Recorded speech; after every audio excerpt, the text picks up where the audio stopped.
Salut à tous, c'est Magic Mouse. On se retrouve aujourd'hui pour une nouvelle vidéo et pas n'importe quelle vidéo puisque aujourd'hui, enfin, un nouvel épisode de Culture Disney.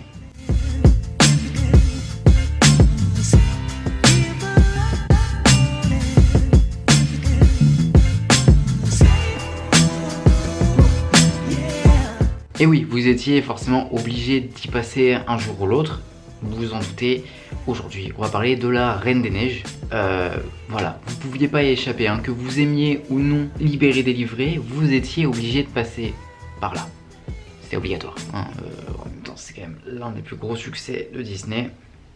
Ah oui, avant, regardez ce que j'ai acheté. Waouh, il est beau, hein. Je sais. Il est beau, hein.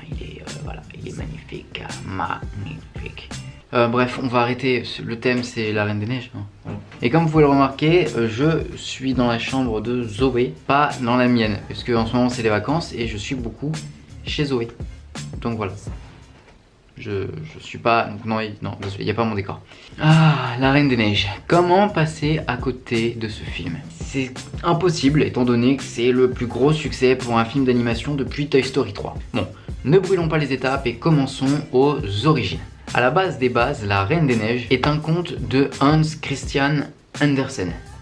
J'espère vraiment que je l'ai bien prononcé. Publié pour la première fois en 1844. Je vous ferai pas la biographie d'Andersen parce que mon Dieu, que ça serait long.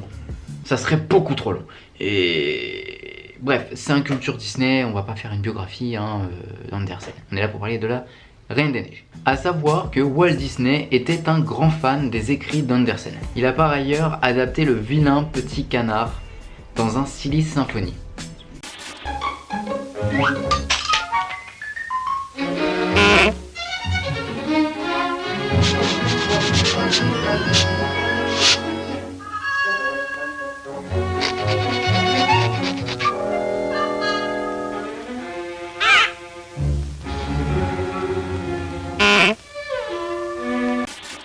Pour ceux qui ne savent pas ce que c'est les Silly Symphony, je vous renvoie à la vidéo du Culture Disney sur Walt Disney. Voilà, tout simplement. Un petit peu de promo, ça fait jamais de mal. D'ailleurs, en 1943, les studios Disney penchent sur un long métrage en film live sur Andersen, avec plusieurs contes à lui insérés dans le film, dont La Petite Sirène, Le Vilain Petit Canard, La Petite Fille aux Allumettes et La Reine des Neiges. Et bon, ils n'arrivaient pas à adapter La Reine des Neiges, donc projet abandonné. On passe maintenant en 2000. Ouais, on a pris une sacrée voiture à aller dans le futur. Voilà, c'est tout. La vanne s'arrête là, il n'y a pas de chute. Donc les années 2000 où une première version de la Reine des Neiges est mise en chantier. Cette fois-ci en film d'animation. Parce que oui, avant c'était pour un film live. On était sur autre chose. Bon, encore une fois, le projet est abandonné suite à la fermeture du département 2D en 2004. Bon, Chris Buck, je vous ferai pas une biographie sur Chris Buck, je vous mets juste sa photo, comme ça, voilà. Donc, Chris Buck repropose le projet La Reine des Neiges une fois revenu de chez Sony Pictures Animation. Oui, parce que le traître il est parti pendant un petit laps de temps.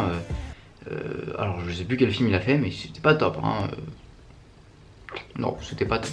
Et Jennifer Lee, elle rejoindra le projet un petit peu plus tard pour être co-réalisatrice. Et tout ça, ça se passe en 2008. J'ai oublié de vous le dire, mais ça se passe en 2008. La Reine des Neiges est censé être le prochain film d'animation après La Princesse et la Grenouille. Et de base, il devait s'appeler Anna et la Reine des Neiges. Voilà. Dites-moi ce que vous pensez de ce nom dans les commentaires. Chacun pense ce qu'il veut. Mais encore une fois, le projet piétine. Et le projet est renommé Frozen. En 2011, le projet avance, mais John Lasseter, j'ai pas besoin de vous résumer qui c'est, vous avez qu'à regarder ma vidéo sur Pixar, voilà, encore un peu de promotion, ça fait plaisir. Donc John Lasseter trouve que le personnage de la reine fonctionne pas super bien. Et c'est donc là qu'il décide de faire d'Anna et d'Elsa des sœurs, plutôt que des ennemis. Je sais pas vous, je trouve que l'idée est bonne, voilà. D'ailleurs, je pense que l'idée a pas loupé, pour le coup, ça a bien fonctionné. Ça, on est d'accord, ça a bien fonctionné, ça a bien fonctionné. Et puisque ça a si bien fonctionné, ça a donné un sacré gros élan au film. Pour le coup, tout s'est accéléré d'un coup, quoi. La Reine des Neiges sort finalement le 27 novembre 2013. Une journée après mon anniversaire. Joyeux anniversaire Johan. Avec pas moins de 93 millions de dollars en un seul week-end. Un seul.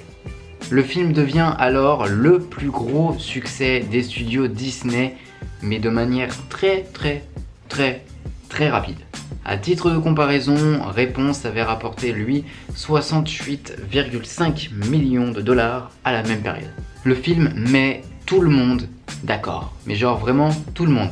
Certains disent même que c'est le plus beau Disney depuis le Roi Lion. C'est dire, hein, quand même, on parle du Roi Lion quoi. D'ailleurs, faudrait que je fasse un culture Disney sur le Roi Lion. Je pense qu'il y a des choses à dire. Je pense qu'il y a des choses à dire sur le Roi Lion. À tel point que, petite anecdote, est-ce que vous le saviez, il y a une dame, alors je sais plus c'est dans quel pays, mais elle a littéralement divorcé avec son mari parce que pour elle, il aimait pas assez la Reine des Neiges. Voilà, c'était l'anecdote vraiment nulle de la vidéo. Je pense que maintenant j'en mettrai toujours une. Dans chaque culture Disney, on va en mettre une. T'es d'accord ? Y a personne, je parle tout seul. Voilà, on peut clairement dire que ce film marque clairement et confirme le nouvel âge d'or des studios Disney. Et voilà, c'est tout pour ce Culture Disney, j'espère qu'il vous a plu. Si c'est le cas, n'hésitez pas à mettre plein de pouces bleus, à me le dire en commentaire. Et puis surtout, si vous n'êtes pas abonné à ma chaîne et que vous aimez l'univers Disney, ou même juste que vous voulez suivre les cultures Disney, eh bien, abonnez-vous. Hein. Le bouton se trouve juste en bas ou pendant l'outro. Il y a ma tête en gros dessus. Donc voilà, n'hésitez pas à cliquer. Hein. En tout cas, c'était Magic Mouse pour vous servir et surtout n'oubliez pas de rester les enfants. Et à très vite pour un nouvel épisode de Culture Disney.